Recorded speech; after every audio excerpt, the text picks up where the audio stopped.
Chapter 15. At the end of every 7 years you shall make a release. This is the manner of the release. Every creditor shall release that which he has lent to his neighbor. He shall not exact it of his neighbor and his brother, because the Lord's release has been proclaimed. Of a foreigner you may exact it, but whatever of yours is with your brother your hand shall release. However, there shall be no poor with you, for the Lord will surely bless you in the land which the Lord your God gives you for an inheritance to possess it, if only you diligently listen to the voice of the Lord your God, to observe to do all this commandment which I command you this day. For the Lord your God will bless you, as he has promised you, and you shall lend to many nations, but you shall not borrow, and you shall rule over many nations, but they shall not rule over you.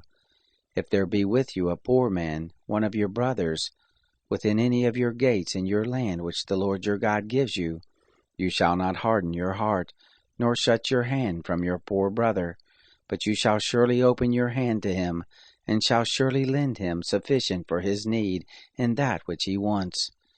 Beware that there not be a base thought in your heart, saying, The 7th year, the year of release, is at hand, and your eye be evil against your poor brother, and you give him nothing, and he cry to the Lord against you, and it be sin to you.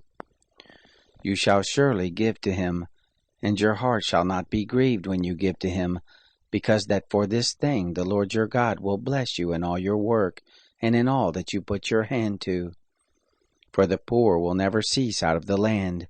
Therefore I command you, saying, You shall surely open your hand to your brother, to your needy, and to your poor in your land. If your brother, a Hebrew man or a Hebrew woman, be sold to you, and serve you 6 years, then in the 7th year you shall let him go free from you. When you let him go free from you, you shall not let him go empty. You shall furnish him liberally out of your flock, and out of your threshing floor, and out of your winepress. As the Lord your God has blessed you, you shall give to him. You shall remember that you were a bondservant in the land of Egypt, and the Lord your God redeemed you. Therefore I command you this thing today. It shall be, if he tell you, I will not go out from you, because he loves you and your house, because he is well with you, then you shall take an awl, and thrust it through his ear to the door, and he shall be your servant forever. Also to your maidservant you shall do likewise. It shall not seem hard to you, when you let him go free from you, for to the double of the hire of a hireling has he served you 6 years, and the Lord your God will bless you in all that you do. All the firstborn males that are born of your herd and of your flock you shall sanctify to the Lord your God. You shall do no work with the firstborn of your herd, nor shear the firstborn of your flock. You shall eat it before the Lord your God year by year, in the place which the Lord shall choose, you and your household.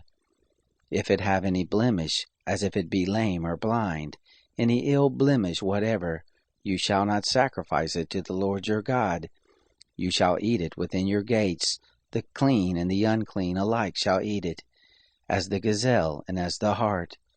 Only you shall not eat its blood. You shall pour it out on the ground as water.